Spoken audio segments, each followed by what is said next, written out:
স্বাগতম জনাইছো এইটো ইউটিউব চেনেলত।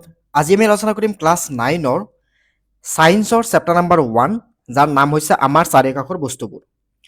তো চোৱা, ইয়াতে পোনপ্ৰথমে আমাৰ কুৱেশ্যন নাম্বাৰ 1ত কি দিয়া আছে বা 2ত কি দিয়া আছে, মানে আমাৰ অনুশীলনীৰ গোটেইখিনি প্ৰশ্নৰ লগতে পাঠভিত্তিক যিখিনি প্ৰশ্ন আছে সেইখিনি আলোচনা কৰিম।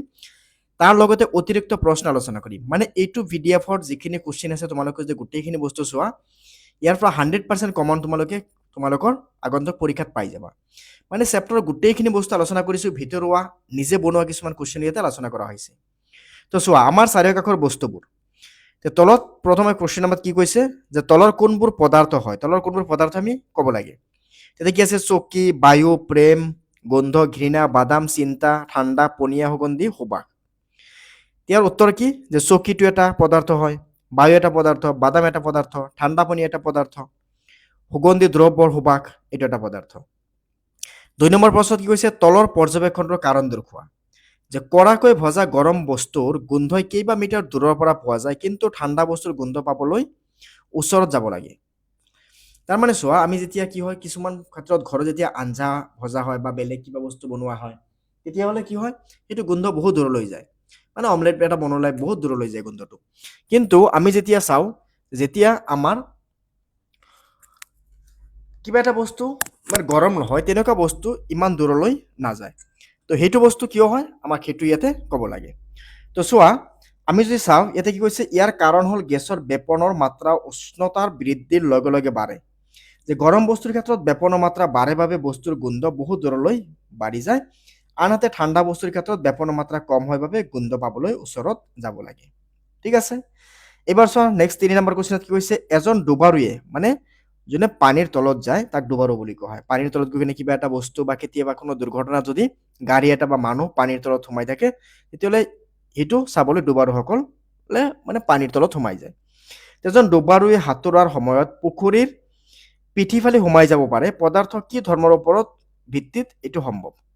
তো ইয়াৰ উত্তৰ কি লিখিবা, পানীৰ অণুসমূহৰ মাজত আকৰ্ষণীয় বল কম হোৱা বাবে ডুবাৰুসকলে পানী ফালি সোমাই যাব পাৰে। মানে কি হয়, আমি যেতিয়া পানীত সাঁতোৰো, পানীৰ ভিতৰত সোমাই যাওঁ, মানে পানী ধোবাক হৈ যায়।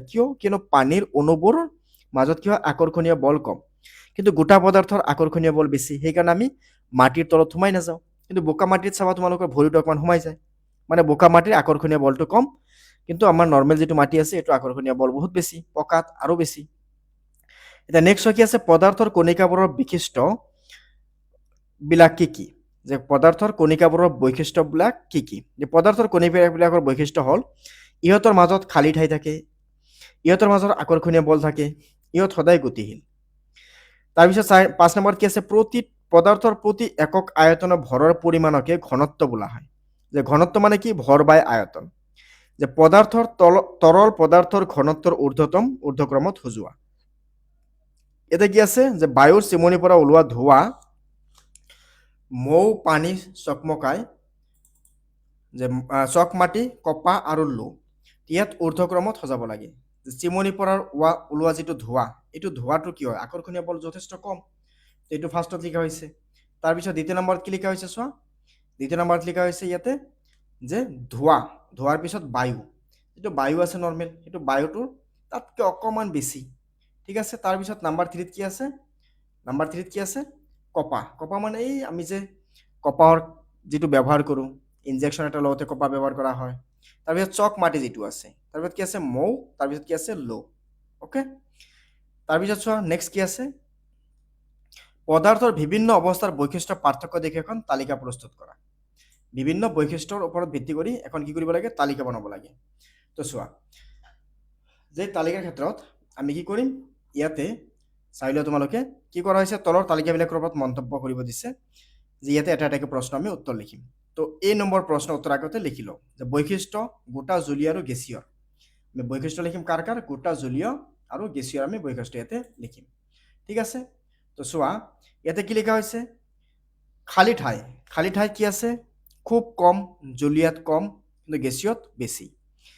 অণুৰ মাজৰ আকৰ্ষণীয় বল, গোটাত খুব বেছি থাকে, তাতকৈ জলীয়াত অকণমান কম, গেছীয়ত আৰু অকণমান কম থাকে। দৃঢ়তা গোটাত বহুত বেছি, জলীয়াত অকণমান তাতকৈ কম, কিন্তু গেছীয়ত আৰু কম।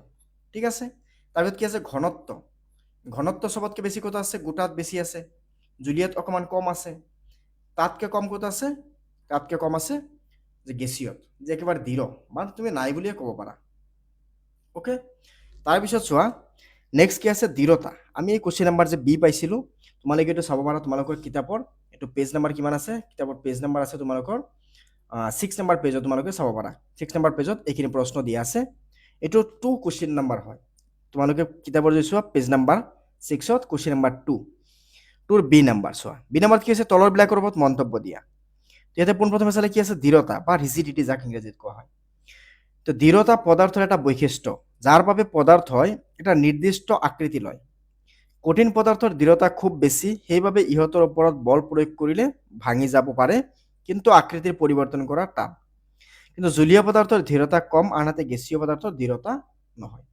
তাৰমানে গোটা পদাৰ্থৰ নিৰ্দিষ্ট আকাৰ আৰু আকৃতি আছে, কিন্তু জলীয় পদাৰ্থ কি? তুমি যিটো পাত্ৰত ৰাখি দিবা সেই পাত্ৰৰ নিচিনা হৈ যাব। যেনেকৈ পানী, গ্লাছত ৰাখিলে গ্লাছৰ নিচিনা হৈ যায়, বটলত ৰাখিলে বটলৰ নিচিনা হৈ যায়। আনহাতে গেছটো যদি তুমি চোৱা, এটা ৰুমৰ ভিতৰত ৰাখিতে গোটেই ৰুমটোতে বিয়পি যাব, কিন্তু পানী তেনেকুৱা নহয়। পানী যিমানখিনি পানী আছে সিমানখিনিহে যাব, আধা বটল পানী থাকিলে আধা বটললৈকে যাব, হয়নে নাই? কথাটো তেনেকুৱা। নেক্সট কি আছে? সংকোচনশীলতা। মানে আমি বস্তু এটাক যেতিয়া আমি জোৰেকৈ আমি হেঁচা মাৰি ধৰোঁ, তেতিয়া বস্তুটো কি হয়? সৰু হয়। সেইটো কোৱা হয় সংকোচনশীলতা, যাক কম্প্ৰেছ বুলি কোৱা হয়। যে যি ধৰ্মৰ বাবে বল বা চাপ প্ৰয়োগ কৰাৰ ফলত বস্তুৰ আয়তন কমি যায়, তাক সংকোচনশীলতা বুলি কোৱা হয় বা বোলা হয়। গেছৰ অণুসমূহৰ মাজৰ খালী ঠাইৰ বাবে ইহঁত খুব বেছি সংকোচনশীল। মানে চবতকৈ কম সংকোচনশীল হৈছে গোটা পদাৰ্থ, তাতকৈ অকণমান বেছি হৈছে জলীয় পদাৰ্থ, তাতকৈ বেছি হৈছে গেছীয় পদাৰ্থ। প্ৰবাহী মানে ফ্লুইডিটি, যে যি ধৰণৰ পদাৰ্থৰ অণুবোৰ এঠাইৰ পৰা আন এঠাইলৈ বাগৰি যাব পাৰে, তাক প্ৰবাহিত বোলে। যে জলীয় পদাৰ্থৰ অণুসমূহৰ ধৰ্ম দেখুৱায়, যে জলীয় পদাৰ্থ এঠাইৰ পৰা আন এঠাইলৈ যাব পাৰে, সেয়ে ইয়াক কি কোৱা হয়? প্ৰবাহিত বুলি কোৱা হয়। নেক্সট কি আছে? আকাৰ বা শ্বেপ। যিটো পদাৰ্থৰ অণুৰ এটা নিৰ্দিষ্ট জ্যামিতীয় সজ্জা। কঠিন পদাৰ্থৰ অণুসমূহৰ নিৰ্দিষ্ট আকাৰ আছে, আনহাতে গেছীয় আৰু জলীয় পদাৰ্থৰ নিৰ্দিষ্ট আকাৰ নাই। কঠিন পদাৰ্থৰ নিৰ্দিষ্ট আকাৰ থাকে, কিন্তু গেছীয় আৰু জলীয় নাথাকে। জলীয় তুমি যিটো পাত্ৰত ৰাখিবা সেই পাত্ৰত ধাৰণ কৰিব, আনহাতে গেছীয় কি হ'ব? গেছীয় যিটো ৰুমত ৰাখি দিবা সেই ৰুমটোতে বিয়পি যাব বা সেই পাত্ৰটোতে বিয়পি যাব, ইয়াৰ নিৰ্দিষ্ট আকৃতি নাই। গতিশক্তি, যাক কয় কাইনেটিক এনাৰ্জি। যে অণুসমূহৰ গতিৰ ফলত পোৱা শক্তিক গতিশক্তি বুলি কোৱা হয়। গেছীয় পদাৰ্থৰ গতিশক্তি বেছি, গেছীয় পদাৰ্থ বেছি স্পীডত যাব পাৰে, যেনেকৈ বতাহ বহুত স্পীডত আহে ন। ঘনত্ব মানে বস্তু এটাত কিমান পদাৰ্থ আছে, যে পদাৰ্থৰ প্ৰতি একক আয়তনৰ ভৰৰ পৰিমাণক ঘনত্ব বোলা হয়। যে কিমান আছে, মানে ঘনত্ব চবতকৈ বেছি কাৰ? গোটা পদাৰ্থৰ, তাতকৈ অকণমান কম কাৰ? জলীয় পদাৰ্থ, তাতকৈ অকণমান কম কাৰ? গেছীয় পদাৰ্থৰ। যে ঘনত্বৰ ফৰ্মুলাটো কি? যে ভৰ বাই আয়তন। অ'কে, কুৱেশ্যন নাম্বাৰ 7 ইয়াতে তোমালোকে পাবা পেজ নাম্বাৰ 6ত। কুৱেশ্যন নাম্বাৰ 3 যিটো আছে, কুৱেশ্যন নাম্বাৰ 3 ইয়াতে দিয়া আছে যে ৰখা পাত্ৰত গেছ এটা সম্পূৰ্ণৰূপে ভৰি পৰে, ধাৰক পাত্ৰৰ বেৰত এটা গেছৰ চাপ দিয়ে। এই দুটা কুৱেশ্যন উত্তৰ কৰিব লাগে। যে ৰখা পাত্ৰৰ গেছ এটা সম্পূৰ্ণৰূপে ভৰি পৰে, তো চোৱা আমি এই নম্বৰ কি লিখিম? যে কাৰণ গেছীয় পদাৰ্থৰ অণুসমূহৰ মাজত আকৰ্ষণ বল খুব কম আৰু অণুসমূহ যেনিয়ে তেনিয়ে খুব বেগতে ফুৰে। অ'কে, 2 নম্বৰ কুৱেশ্যনত কি আছিল? যে ধাৰক পাত্ৰৰ বেৰত গেছ এটাই চাপ দিয়ে। ইয়াতে কি লিখিবা? যে কাৰণ গেছৰ অণুসমূহ বাহিৰলৈ আহিলে খুব জোৰেৰে চেষ্টা কৰে, আহিবলৈ জোৰেৰে চেষ্টা কৰে, সেয়ে এই পাত্ৰ বাহিৰলৈ ঠেলি থাকে বা এটা চাপ দিয়ে। যে কাঠৰ টেবুল এখনৰ কঠিন পদাৰ্থ বুলিব পাৰি। তো চোৱা যে কাঠৰ টেবুলখনৰ নিৰ্দিষ্ট আকাৰ, ভৰ আৰু আয়তন আছে, গতিকে কাঠৰ টেবুলখন এখন কি হয়? আমি ইয়াক গোটা বা কঠিন পদাৰ্থ বুলি ক'ব পাৰি। 2 নম্বৰত কি কৈছে? বায়ুৰ আমাৰ হাতখন সহজে ঘূৰাব পাৰি, কিন্তু কাঠ এডোখৰৰ মাজত ঘূৰাবলৈ এজন কেৰাটে বিশেষজ্ঞৰ প্ৰয়োজন। কিন্তু তোমালোকে কৰিব নাযাবা, কেৰাটে বিশেষজ্ঞই কি কৰে? কাঠৰ টুকুৰা এটা ভাঙি পেলায়, কিন্তু আমি যদি ভাঙিব যাওঁ আমাৰ হাতটোৱে ভাঙি যাব, হয়নে নাই? এতিয়া চোৱা যে কাৰণ গেছীয় পদাৰ্থৰ অণুসমূহৰ মাজত আকৰ্ষণীয় বল খুব কম, কিন্তু কঠিন পদাৰ্থৰ অণুসমূহৰ মাজত আকৰ্ষণীয় বল খুব বেছি, সেয়ে আমি বায়ুৰ মাজত হাতখন লৰাব পাৰোঁ, কিন্তু আমি কাঠৰ বস্তুৰ মাজত আমি হাতখন লৰাব নোৱাৰোঁ। এতিয়া চোৱা নেক্সট কুৱেশ্যন নাম্বাৰ 4ত কি আছে? তোমালোকে কিতাপত 4 নম্বৰ পাবা, ইয়াতে 8 নম্বৰ দিয়া আছে। মানে মই গোটেইখিনি এটা লাইনতে লিখিছিলোঁ, যাৰ কাৰণে এনেকুৱা হৈছে কুৱেশ্যন নাম্বাৰখিনি, তো তোমালোকে মিলাই ল'বা এইখিনি। যে কঠিন পদাৰ্থৰ তুলনাত জলীয় পদাৰ্থৰ ঘনত্ব কম, কিন্তু দেখিছানে বৰফ পানীত উপঙে কিয়? কিন্তু বৰফটো পানীত কিয় উপঙে? বৰফটো গোটা পদাৰ্থ। যে বৰফ পানীত উপঙে কাৰণ বৰফৰ ঘনত্ব জুলীয়া পানীতকৈ কম। যে পানীতকৈ বৰফৰ ঘনত্ব কম থাকে, মানে ভিতৰত অকণমান অকণমান বতাহ থাকে, কাৰণ পানীৰ তুলনাত বৰফৰ ভাৰতকৈ আয়তনৰ পৰিমাণ বেছি। তো সেয়ে মানে কি যে পানীৰ তুলনাত বৰফৰ ঘনত্বটো কম, সেয়ে বৰফ পানীত উপঙে বুলি লিখিব পাৰা। তাৰপিছত কি আছে, তলত দিয়া উষ্ণতাবোৰ চেণ্টিগ্ৰেড স্কেলত প্ৰকাশ কৰা। চেণ্টিগ্ৰেড কিমান আছে, 300, 573। তো চোৱা 300 কেলভিন, তেতিয়াহ'লে 300ৰ পৰা 273 মাইনাছ কৰিলে কিমান আহিব, 27। তো তেতিয়াহ'লে 27 ডিগ্ৰী চেলচিয়াছ হৈ যাব। 573 যদি তুমি কৰা, তেতিয়াহ'লে 273 এটা মাইনাছ কৰি দিয়া, 300 এইটো হৈ যাব চেলচিয়াছত। তলৰ উষ্ণতাবিলাকৰ পানীৰ ভৌতিক অৱস্থা কি? 250 ডিগ্ৰী চেলচিয়াছ হ'লে কি হ'ব, পানীটো গেছ হৈ যাব।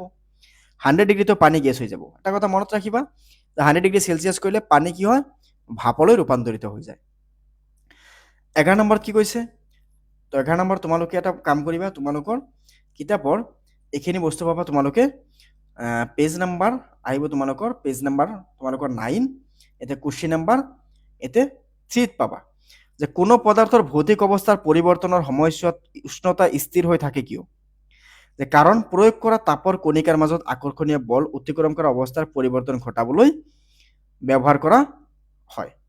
যে কাৰণ যে প্ৰয়োগ কৰা তাপৰ কণিকাবোৰৰ মাজৰ আকৰ্ষণ বল অতিক্ৰম কৰি অৱস্থাৰ পৰিৱৰ্তন ঘটাবলৈ ব্যৱহাৰ কৰা হয়। সেয়ে কোনো পদাৰ্থৰ ভৌতিক অৱস্থাৰ পৰিৱৰ্তনৰ সময়ছোৱাত উষ্ণতা স্থিৰ থাকে।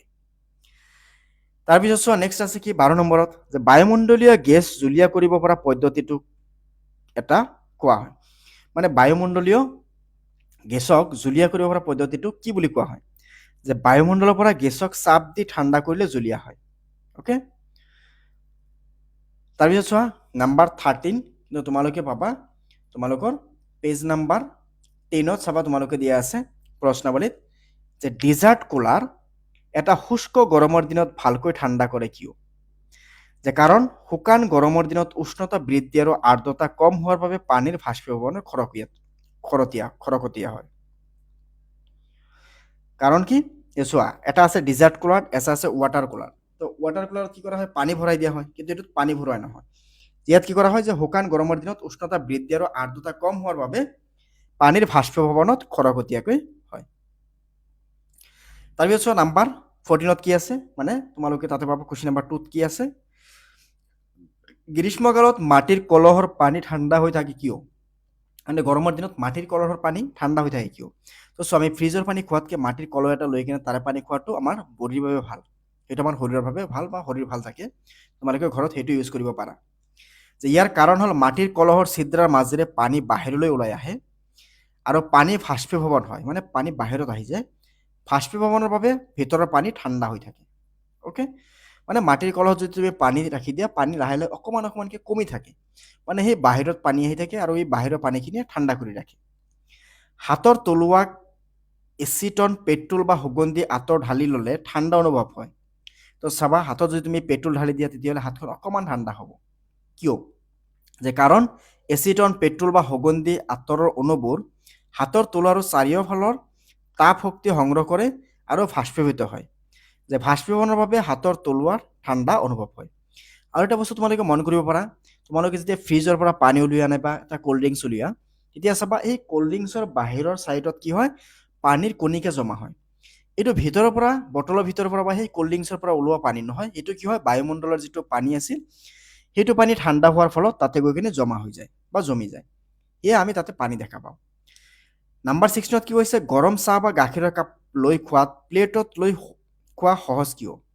যে গৰম চাহ বা গাখীৰৰ কাপত লৈ খোৱাতকৈ, মানে কাপত খোৱাতকৈ প্লেটত খোৱাটো সহজ কিয়? কাৰণ প্লেটত আমি যেতিয়া এইটো ঢালি দিওঁ, যে কাৰণ প্লেটত কাপৰ পৃষ্ঠকালি, যে কাৰণ কাপতকৈ প্লেটৰ পৃষ্ঠকালি বেছি, ফলত প্লেটৰ বাষ্পীভৱন খৰতকীয়া হয় আৰু চাহ বা গাখীৰ সোনকালে ঠাণ্ডা হৈ যায়। মানে আমি সেইটো কি কৰোঁ, আমি সেইটো একদম যেতিয়া ঢালি দিওঁ, তেতিয়া এইটো কি হয়, বেছি এৰিয়াত এইটো লাগি থাকে, সেয়ে মানে ফটককৈ ঠাণ্ডা হৈ যায়। তাৰপিছত চোৱা কি কৈছে, গ্ৰীষ্মকালত আমি কি ধৰণৰ কাপোৰ পিন্ধিব লাগে? যে বগা কপাহী কাপোৰ পিন্ধিব লাগে, তেতিয়া আমাৰ কি হয়, অকণমান ঠাণ্ডা অনুভৱ হয়। ক'লা কাপোৰ পিন্ধিলে তাতে গৰমটো অকণমান বেছি হয়। ঠিক আছে, এতিয়া চোৱা, এতিয়া আমি আলোচনা কৰিম অনুশীলনীৰ প্ৰশ্ন, আৰু তাৰপিছত আমাক আছে ইয়াতে অতিৰিক্ত প্ৰশ্নও আমি আলোচনা কৰিম। ঠিক আছে, তো গোটেইখিনি বস্তুৰ বাবে তোমালোকে ৰেডি থাকা। তো চোৱা এতিয়া কি আছে অনুশীলনীত যে তলৰ উষ্ণতাবিলাক চেণ্টিগ্ৰেডত প্ৰকাশ কৰা বা চেলচিয়াছত প্ৰকাশ কৰা। চেলচিয়াছত প্ৰকাশ কৰিব গ'লে কি কৰিব লাগে -273 মাইনাছ কৰি দিব লাগে। যে 293 পৰা মাইনাছ কৰি দিয়া 273, তো 20 ডিগ্ৰী হৈ গ'ল চেলচিয়াছ। ইয়াৰ পৰা 273 মাইনাছ কৰি দিয়া কিমান পোৱা যাব 197 ডিগ্ৰী চেলচিয়াছ।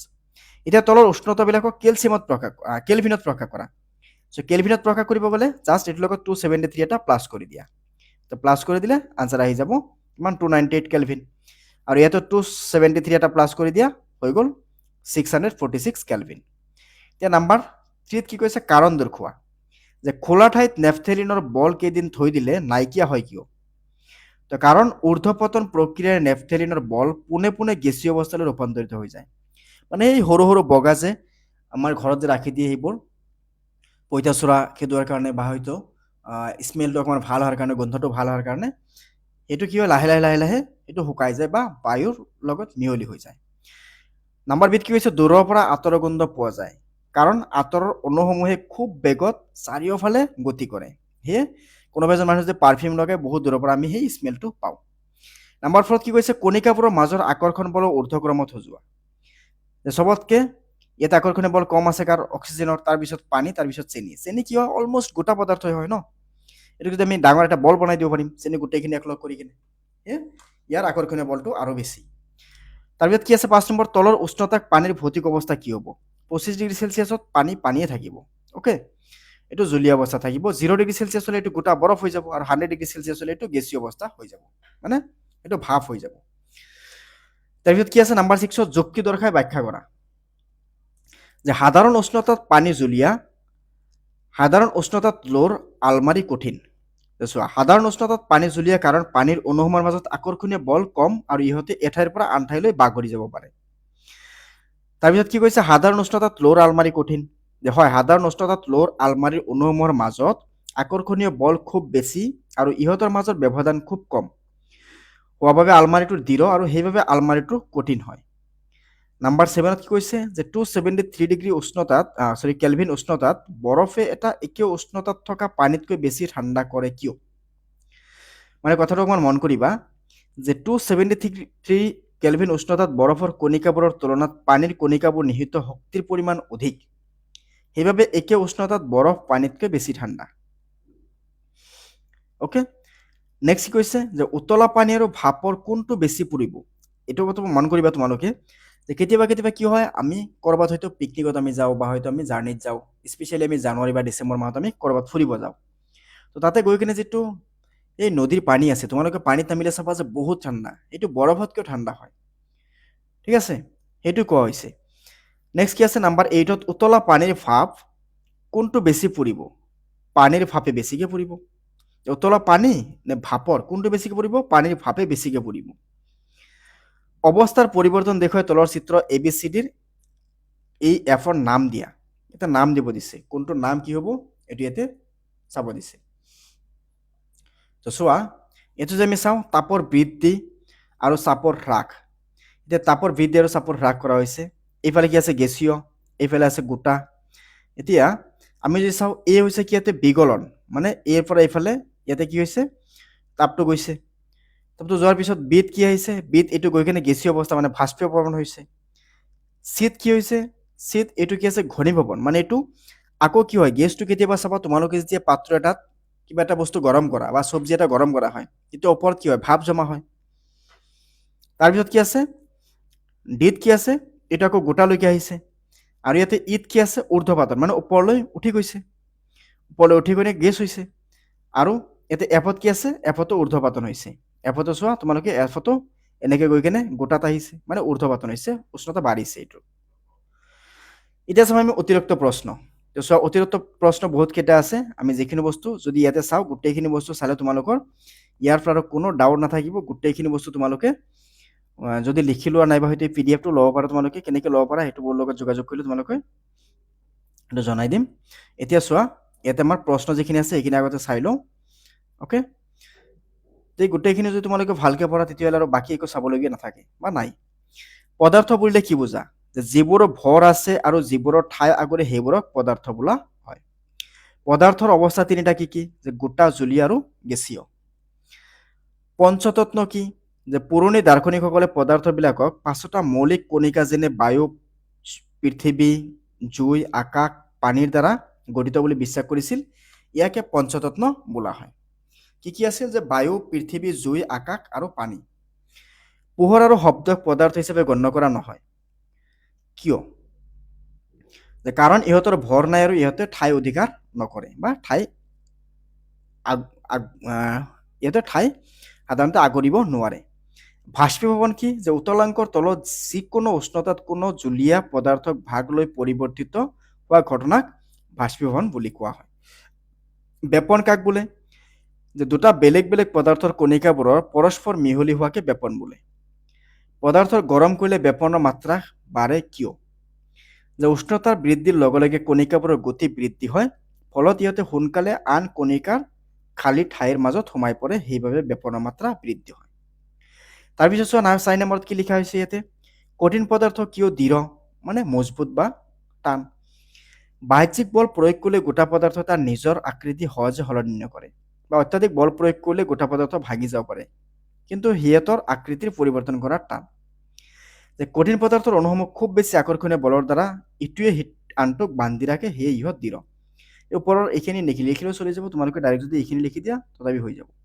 যে কঠিন পদাৰ্থৰ অণুসমূহৰ খুব বেছি আকৰ্ষণীয় বলৰ দ্বাৰা ইটোৱে আনটোক বান্ধি ৰাখে সেইবাবে ইহঁত দৃঢ় তাৰপিছত কি আছে জলীয় পদাৰ্থবোৰ কিয় দৃঢ় নহয় কাৰণ জলীয় পদাৰ্থবোৰৰ অণুবোৰৰ মাজৰ দূৰত্ব আৰু আকৰ্ষণীয় বল দুৰ্বল সেইবাবে ইহঁত দৃঢ় নহয় তাৰপিছত কি আছে ৰবৰৰ বেণ্ড এটুকুৰা টানিলে আকৃতি সলনি হয় ই গোটা পদাৰ্থ নে যে হয় কাৰণ ইহঁতে বল প্ৰয়োগ কৰিলে বেণ্ড এডালৰ আকৃতি সলনি হয় যদিও বল আঁতৰাই দিলে ই পুনৰ আগৰ অৱস্থালৈ আহে যদি বেছিকৈ বল প্ৰয়োগ কৰা হয় তেতিয়া ই ছিঙি যায় ওকে তাৰপিছত কি আছে স্পঞ্জ কিয় সংকুচিত কৰিব পাৰি স্পঞ্জৰ মাজত সৰু সৰু ৰন্ধ্ৰ থাকে তাৰমানে কিছুমান বল থাকে যে আমি অকণমান এইটোক টিপিলে সৰু হৈ যায় আকৌ এৰি দিলে ডাঙৰ হৈ যায় সেইটো বলৰ কথা কোৱা হৈছে এইটো স্পেচিয়েলি ব্লাড প্ৰেছাৰ হাই থকা মানুহক সেইটো টিপিব দিয়া হয় তেতিয়া স্পঞ্জৰ মাজত সৰু সৰু ৰন্ধ্ৰ থাকে এই ৰন্ধ্ৰৰ মাজৰ বায়ু সোমাই থাকে আৰু চাপ বা হেঁচা দিলে ৰন্ধ্ৰৰ মাজৰ বায়ু ওলাই যায় আৰু সেইকাৰণে স্পঞ্জ ডোখৰ সংকুচিত কৰিব পাৰি